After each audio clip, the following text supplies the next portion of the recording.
Hey, I'm Chef Dennis, and I am at Rollins College, and I am at the Cornell Fine Art Institute, part of it, and it's just gorgeous. If you've never been down to this part of Florida, we're in Winter Park. It is absolutely beautiful. The campus is amazing. It's just a lake outside. You can't see it from here, but we drove up and I was like, wow. And Winter Park itself is just the place to be if you're in Florida. When we first moved here, we thought it was all about the mouse, and we found out very quickly that it wasn't.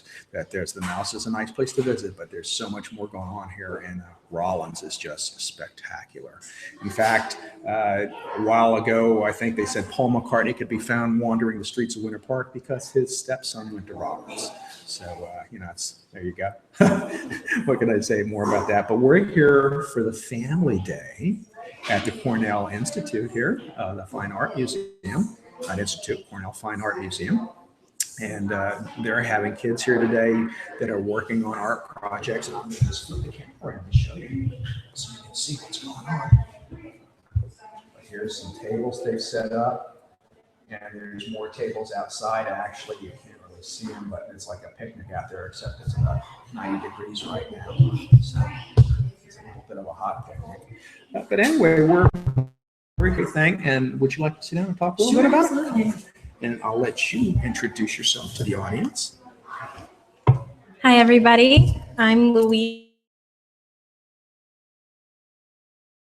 I'm the education coordinator here at the Fine Arts Museum. And I plan children and family in fine arts. More than ever, creativity is important, especially in problem solving in the schools. Unfortunately, in the arts, it's getting cut. So we are hoping to fill the need in the community by offering quality family programming related to our permanent collection here at the museum, and to offer it for free. I know, the education system has seemed so focused on STEM, which is a great thing, but it's not the end all. I mean, because without the arts, we lose our humanity.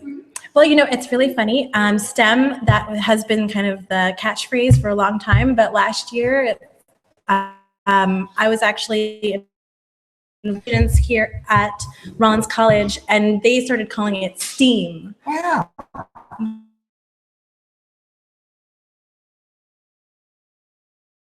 Because and those are great, but if we become mechanical and so inclined to just forget about the art side of it, we lose the creativity that's caused us to make these discoveries that we have. The science is great, but there's the beauty of science that the arts, I think, comes into play in it. Well, I don't actually see them as being two separate things.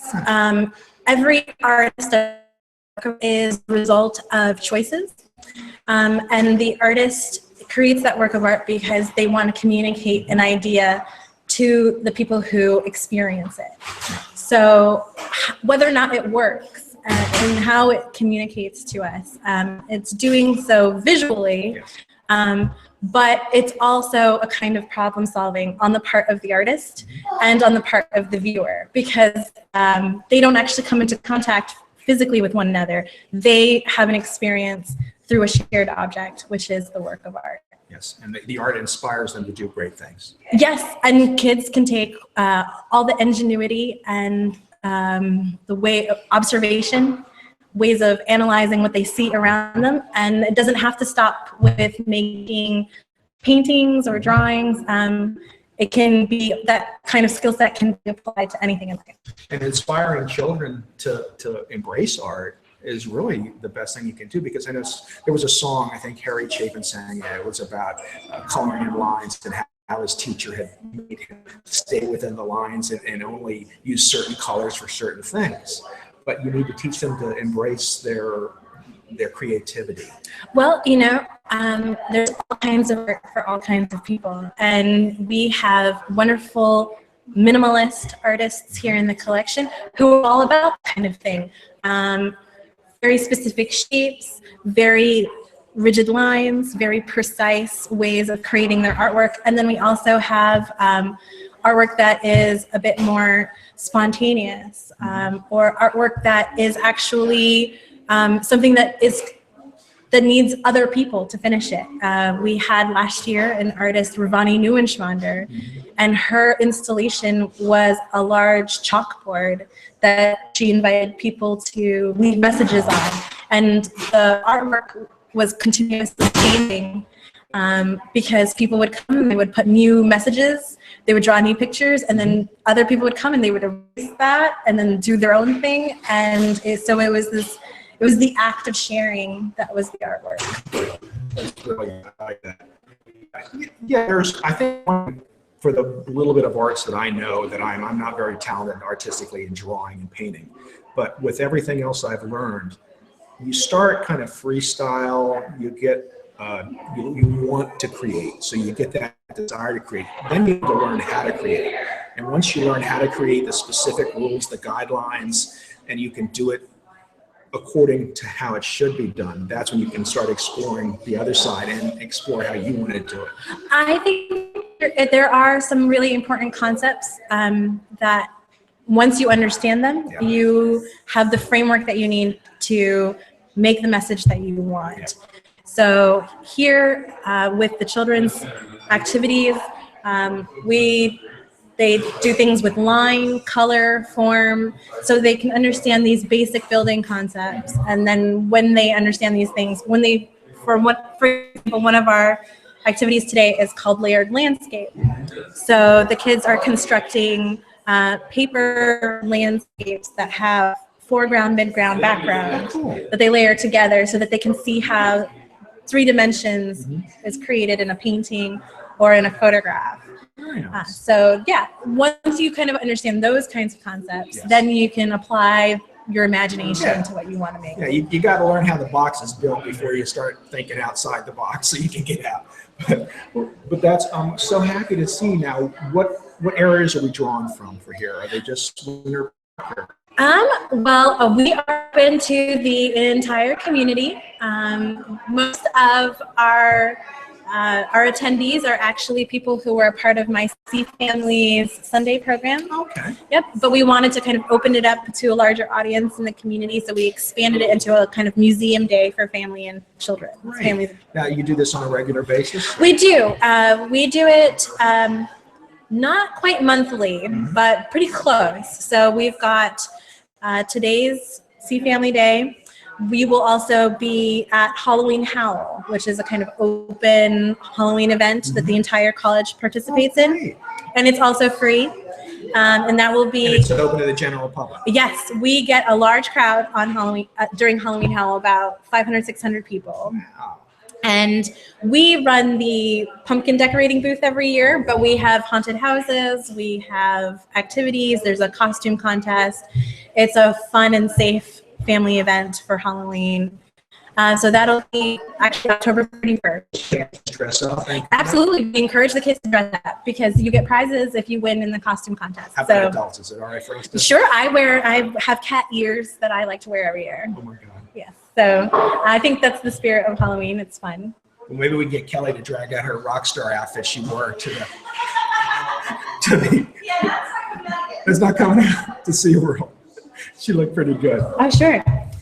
I wanted to share a couple of things about our new education gallery with your listeners today. We have this completely renovated space here at the front. And you can see that there are several concepts that are in the archways. I guess you're going to kind of take them around later, maybe.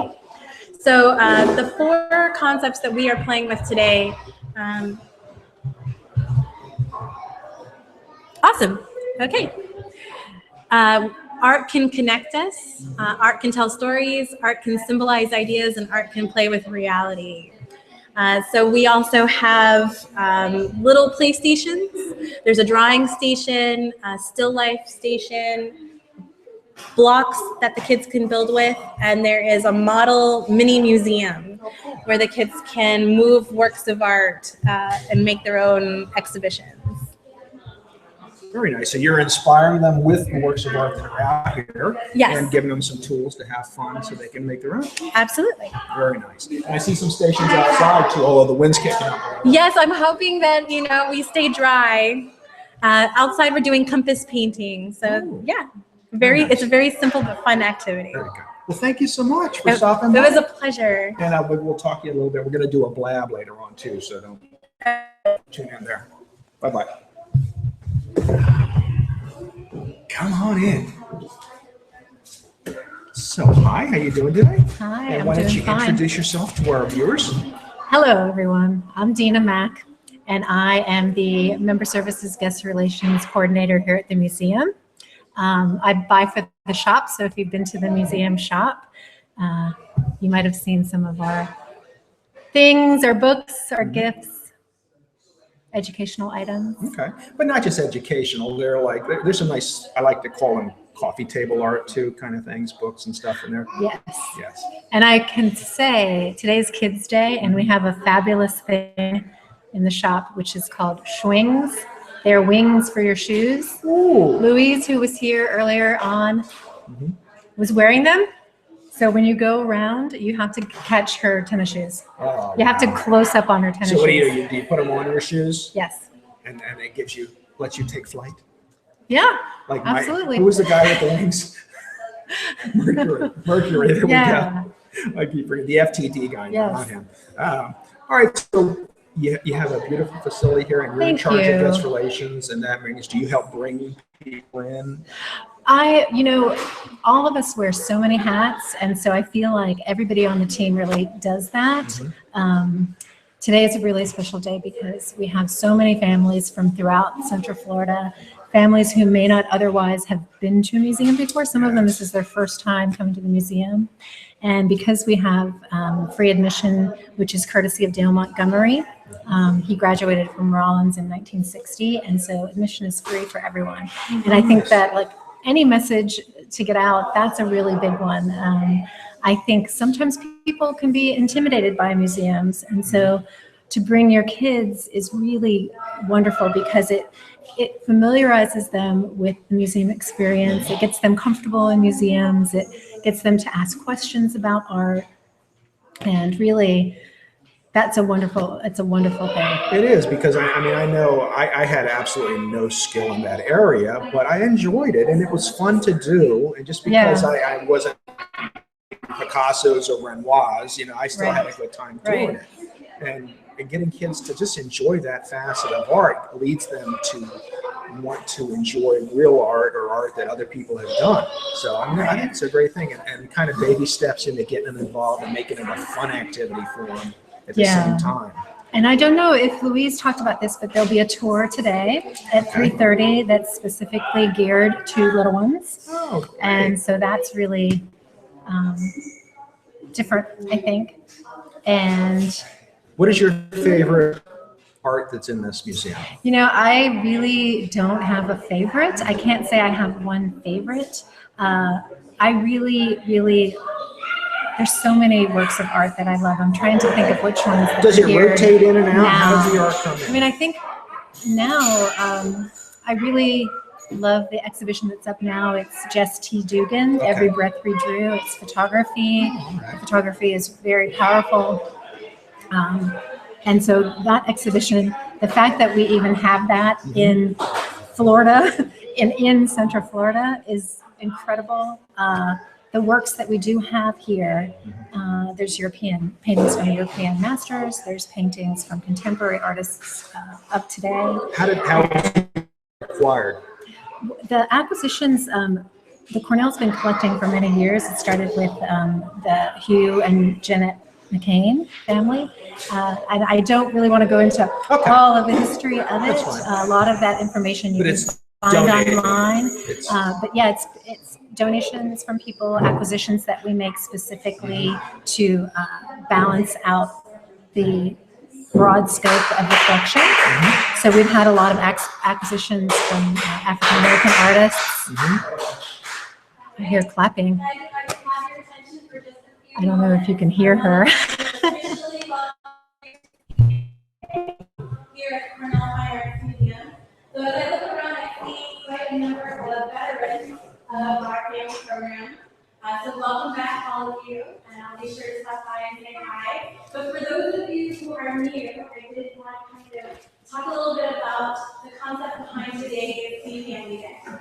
So, as you can see, some things have changed in the museum. In particular, we now Well, have we're going to let her get going with that and start her museum, her tour going with the kids. And I'll be back at 2 o'clock with a blab though. So if you want to learn more, where should they go to learn more? If you want to learn more, rollins.edu/CFAM. We are also on Facebook. We're also on Instagram. We're also on Twitter. And thank you for listening. And please come to the museum soon. That's it. And here's the calendar. Free. Everything is free for everyone. And I will put the links in the show later for you so you can check it out there. And I'll see you at 2 o'clock on Blab. Thank you. Thanks a lot.